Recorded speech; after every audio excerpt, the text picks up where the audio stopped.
One of your Firth moments of the game brought to you by Firth Jewelers. For all the moments in your life, go forth to Firth. Good morning. It's Jeremy and Joe. Jeremy is off this morning. It's a football Friday, also here on WGR.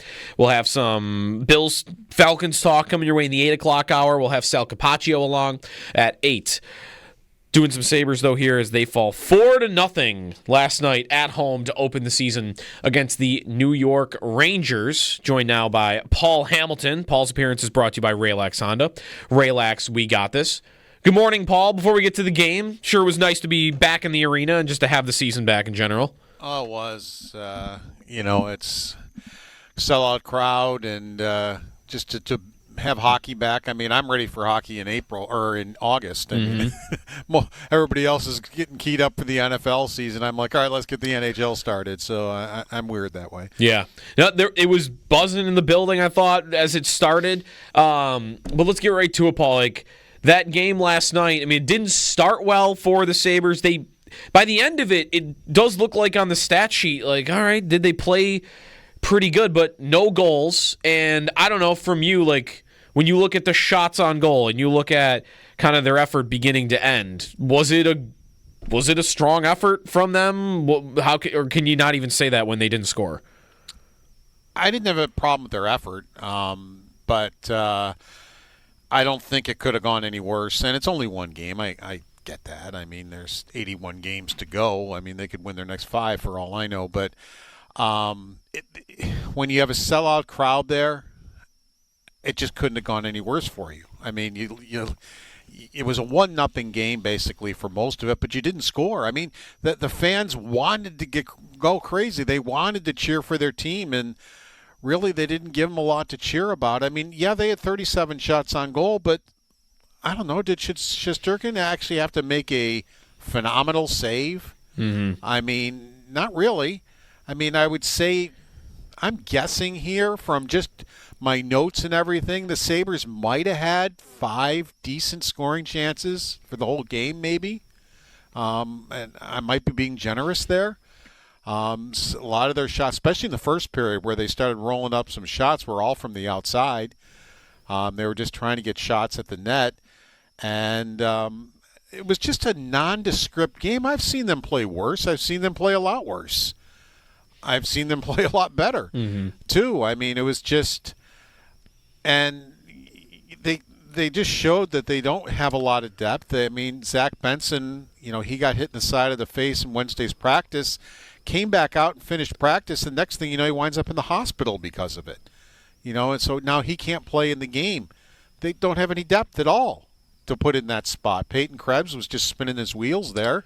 That didn't go well. When Zucker went there, that was better. Yep. I thought that line of Norris and Zucker and Thompson finally got some chances and some time in the offensive zone once he got there. But then now the Kulik line is nowhere, with Zucker off of there. So, they really don't have the depth to have the amount of players injured that they have right now.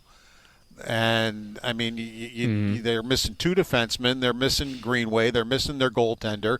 Now there's a good chance they're going to be missing Norris. Norris is one of maybe the 3 that they can't afford to lose. I mean, I would say Norris, Thompson, and Dahlin are 3 guys that they just absolutely can't afford to lose. And I've watched that replay over and over. He took a face-off and just went down. And they called it upper body, right, Paul? It was something. It was like leverage, or something happened. You could tell he got in pain immediately. He was taking the draw, and just went down. And you could tell he was just, buckled over when he went over to the bench. Yeah. And it was just like a very strange type of injury. Again, people want to blame the strength and conditioning coach.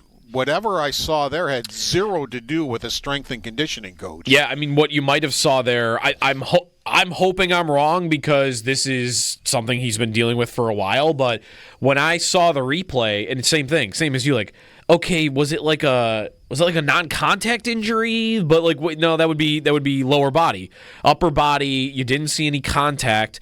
And my first thought was like, is it his shoulder? Because it's had many surgeries. Like leverage coming down on a face-off. Yeah. And it was just a very, but we hope it's not. You hope it's not his shoulder, because that's what he's dealt with a lot throughout his career. Yeah. Anyway, it's something they do not have the depth to cover him. I mean, if he's out, however many times, yeah. Yeah, good luck with the season, because they do not have the depth to cover the injuries that they have right now, and they're going to get Benson and Power back quickly. They may have him back by Saturday, for all I know. Yep. I mean, Power's just ill, so he may be okay to go by Saturday, but they just don't have the depth to cover these injuries that they're getting. Well, would you feel like, Paul, with these injuries, that if Norris misses time here and Benson, these are players at the top of the lineup. Power, I think, does a lot for you offensively as well, even from the back end. That what some of these games might look like is they'll put up good efforts, and maybe they're even a better team at keeping the puck out of their own net. I thought Lyon played pretty well, especially in the first period yesterday, but that they might play close games that they lose in just because they're not going to have the goal scoring, or where are the goals going to come from? Yeah, and the thing is, that's why I said I didn't have a problem with the effort. I mean, once they got going, at the beginning of the game, Lyon had to make some saves for them, and did. But, yeah, I think they only gave up 5 shots in the second period. I think they settled down, and defensively were okay. I mean, I didn't have a huge problem with it. I mean, now on the second goal, it was a turnover by Krebs on the wall and wound up in their net, and that would be the one where Lyon, I think, would want that back. As he said, he thought the puck was going to go to the middle, and he cheated over there a little bit and left some of the net open. But other than that, I thought Lyon was pretty solid. I thought the defensive effort for the most part was pretty solid. Once they got through that first power play, as Lindy Ruff said, they gave up nothing on the penalty kill after that. So, yeah, I think they were better defensively. We basically watched a 1-0 game until right near the end of the third period, where the Rangers, got the empty netter and then scored 2.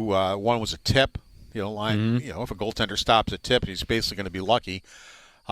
So, I wouldn't fault the defensive effort at all, but it's a circumstance. It's not one game, let's trade everybody type of thing, but you've got a full house, you've got a sellout, and they never got a chance to cheer.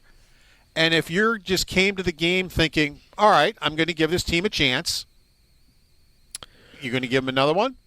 Right. If that was your, all right, it's opening night, let's go, let's see what they've got, let's see, well, you didn't get to see one of the new players in Kesselring, and you didn't get to see a goal, and did that make you want to come back again? I'm not a fan, so I can't say. I mean, the fans would have to say, but to me, it's just a disaster for that to happen on opening night with a sellout crowd there. And as I said, it's not a disaster for the season, as Rasmus Dahlin said. He's absolutely right. There's 81 games to go. For all I know, they could win their next 5. I don't know, but it just, for that to happen on opening night in a sellout crowd just is not going to help a franchise that's struggling. Paul Hamilton on the Wester Hotline. Bright spots, Paul, last night, if there were any. I mean, were you impressed by Josh Doan last night? Because I felt like he was a player I was noticing a few times. Dahlin was great. I guess what went well last night, in your opinion? Yeah, Josh Doan had a bit of a rough start. The first couple times he had the puck, but yeah, he was involved, and that's what you like to see. And him getting in on the forecheck and was involved. So the defensive effort, again, I thought was better than what you would see last year on a lot of games. For the most part, I like Lyon. As I said, just the one goal I thought he was a little off on. But, right in the beginning, that game could have gone south real early. And he right off the bat, he made a save. I believe it was on Zibanejad. A one-timer that came his way, and he made a good glove save, and that got him into the game, and that got helped them out a little bit. So Johnson made a play where he muffed the puck, and all of a sudden it's a breakaway on Lyon, and that's the save I've been talking about all summer that they need. they're going to make mistakes. Somebody is going to make a mistake that's going to cause a breakaway on the goaltender, and your goaltender's got to be there for you, and he was. He made a big save, right there in a 1-0 game. That was in the second period, and I thought to myself, there's the save right there that we've been talking about that they have to have. If they're going to make the playoffs and be better, they have to be able to make that save.